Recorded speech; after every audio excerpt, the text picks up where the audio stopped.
Welcome back to another My Hero Academia review. Today is Season 3, Episode 24, or 62 overall. I'm Justin. What is up? I'm Logan. And together we're Couch Talk. As always, we're anime viewers only, no source material. We're going to discuss it and get our scores at the end. You ready to jump on into this? Let's do this. So yeah, I feel like this first half of this episode was really cool. We got this guy who's got like this split personality going on that we later learned is twice. Right. But we're getting a lot of stuff from his perspective of what's going on in the world. Like, media is saying there's a lot of unease because we got Endeavor now who's at the top. And he's more like a symbol of the weakening of heroes. Right. I did actually like how you word it that way. It's like, because I bet you Endeavor will probably actually feel the same. Like, he'll be like, oh, I'm only number one because All Might is no longer a thing, not because I earned it. And then all this... And also, he's not, hero-ish. Like, he's kind of off-putting as a person. He's not. And like, while they're talking about that, we see some like robbers who he steals the whole counter with the cash register.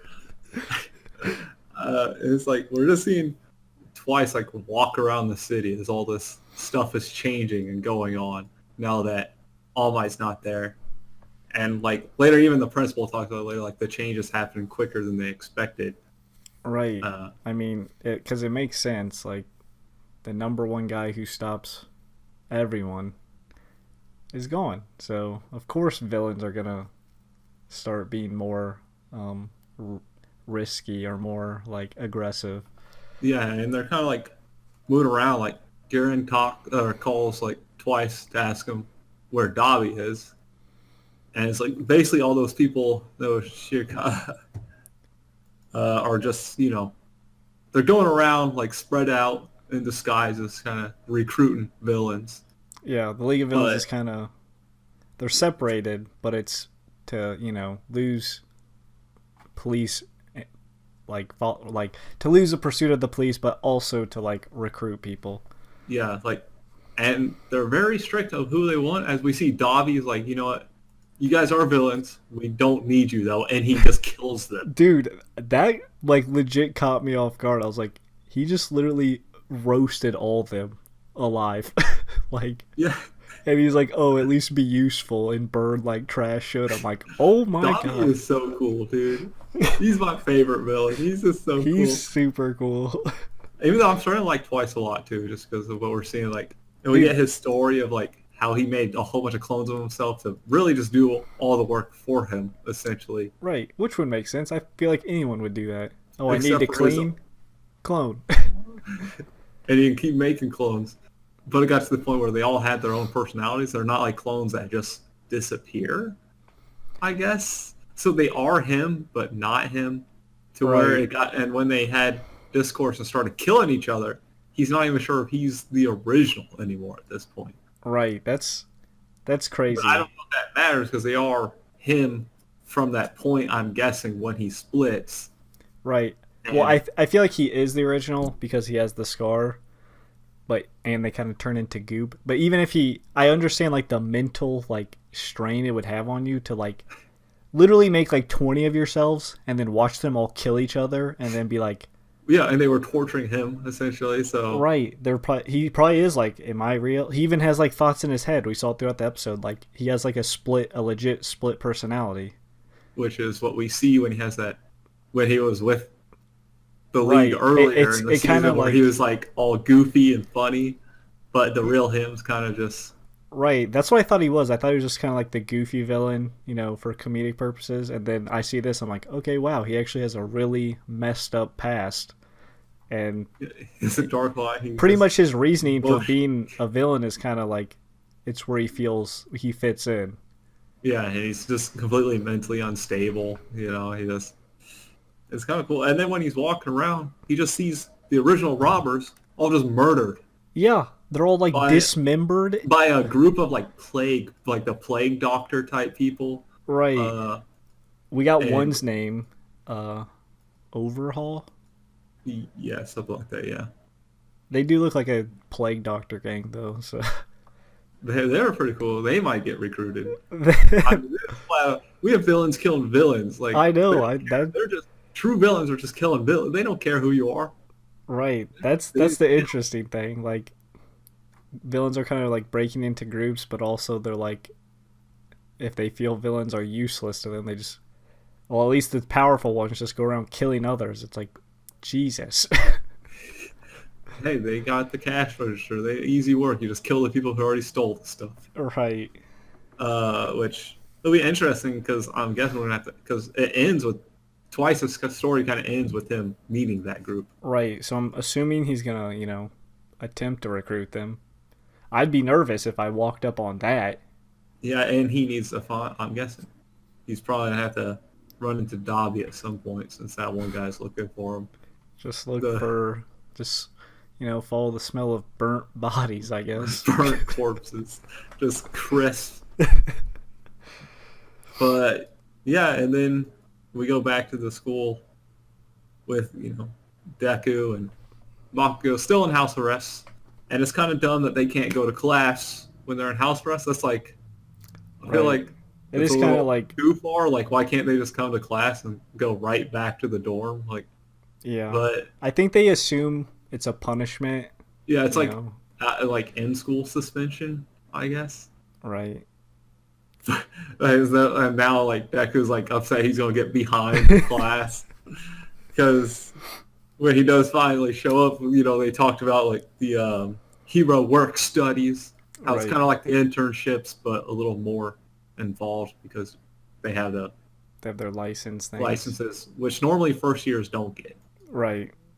Which we learned. So I mean, most of and all Class B passed. Right. I was gonna say most Class A passed. All of Class B passed. So, I mean, the only two that didn't are gonna get theirs, assuming.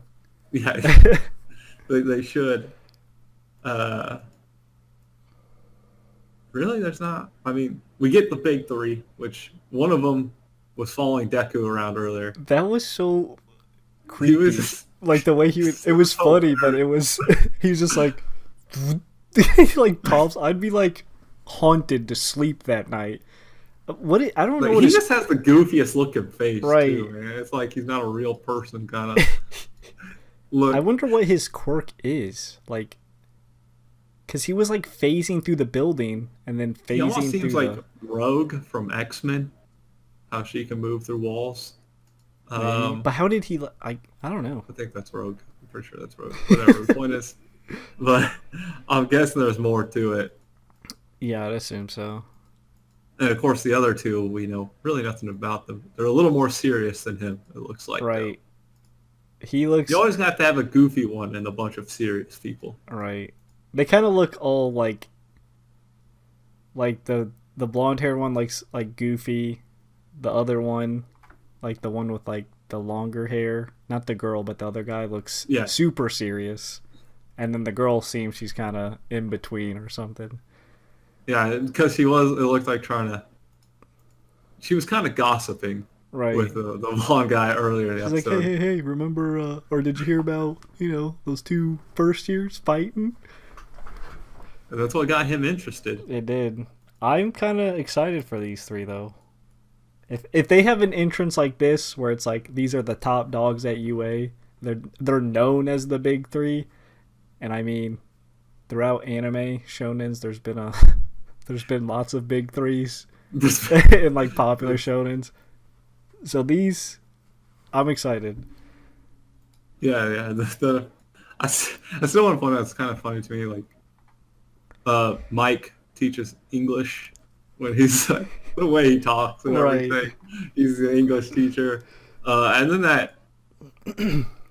I didn't write down the hero's name, like the K9 guy or whatever. He's just nobody understood what the hell he was saying because it's just he was like bark or growling.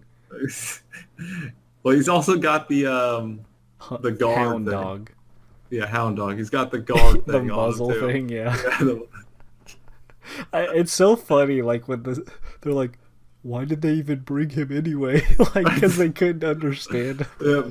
Vlad's just like, please don't fight. Right. Or how the principal was like rambling and they're all like, Why is he still talking about this? Like the whole like fur thing. Oh, well. But yeah, that's the episode. Yeah, it Want to was jump to the pretty. score? Yeah, sure. I'll say 8. It was a very solid Yeah. episode. Like a kind of like transitioning. You can feel it kind of transition to a new like arc, pretty much. Like Yeah. I love the backstory on Twice because I just thought he was like a random villain, but he's actually there's a lot more to him than I expected. I love the little tease of Overhaul. I don't no idea who he is or the whole Bird Mask gang. I guess The they all look plague. cool. Dobby is Yeah. crazy. God, he's so cool. He's so cool. Or is he hot? Okay. Um, but yeah, I like the the whole second half kind of see setting up like, oh, everything's changing, so we got to get ready. We got to get everyone like to step up. And then the introduction to the big three, it was kind of like teasing, you know, it was like introducing to this villain, introducing to these new heroes. So maybe next episode something's well, next episode's the finale, so we'll see. Yeah. I agree with the 8. Of course, yeah, like you said, Twice the story I think is really cool. It was really well done. I hope we get that more out of the rest of the villains I hope we get of like that that the main crew villains right. That's what I hope we get backstory because for about. like Dobby, I would love to see more on him. Toga, of course, like she's just it is Right. any of them. I think if we can do that cool of a story, like Even Twice, Shigaraki, like we know some, but like yeah, I want the there's like all of it huge on him. pieces missing. And I like it how it was like from his perspective though of living in the society and like Right. how he's dealing with himself. And it would just be cool to see that on some of the other ones. Yeah. But yeah, like you said, and the second half was just the setup, introduce the big three, uh, see where that goes. But yeah, that's pretty much it. Yeah, that does it for the review. Spiel time. As always, if you don't want to get roasted in a back alley, be sure to like, subscribe, hit the notification bell to be notified every time we upload. Comment down below. Let us know what you thought of the episode. What you didn't like, we'd score it, anything like that. Again, no spoilers, confirming or denying theories, as we are anime viewers only. Plenty others are. And until next time, peace out. See ya.